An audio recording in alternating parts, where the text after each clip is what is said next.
Pour ces collégiens à Berlin, le cours de bonheur commence toujours de la même façon. Je suis heureuse aujourd'hui parce que j'ai ma leçon de natation. C'est pas une grosse journée. Je suis heureux parce que c'est bientôt le week-end.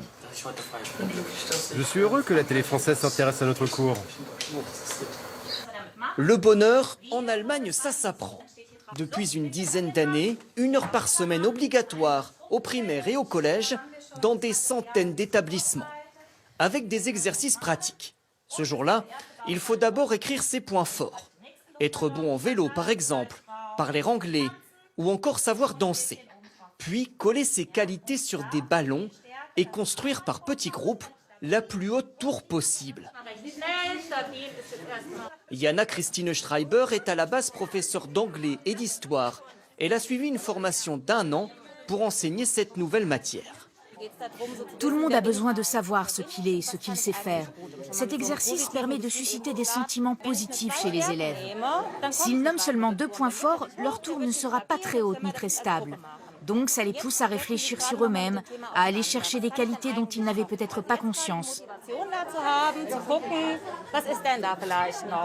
La concentration n'est peut-être pas aussi forte que dans les autres cours, mais les élèves voient tout de suite les bénéfices.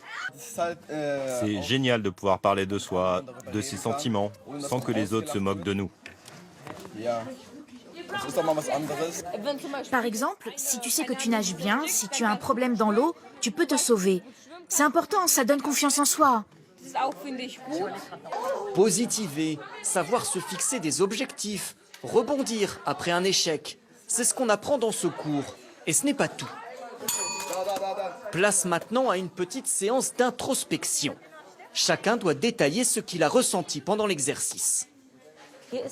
Dans cette école, dans une zone un peu défavorisée, les élèves n'ont pas l'habitude de se poser des questions sur eux-mêmes.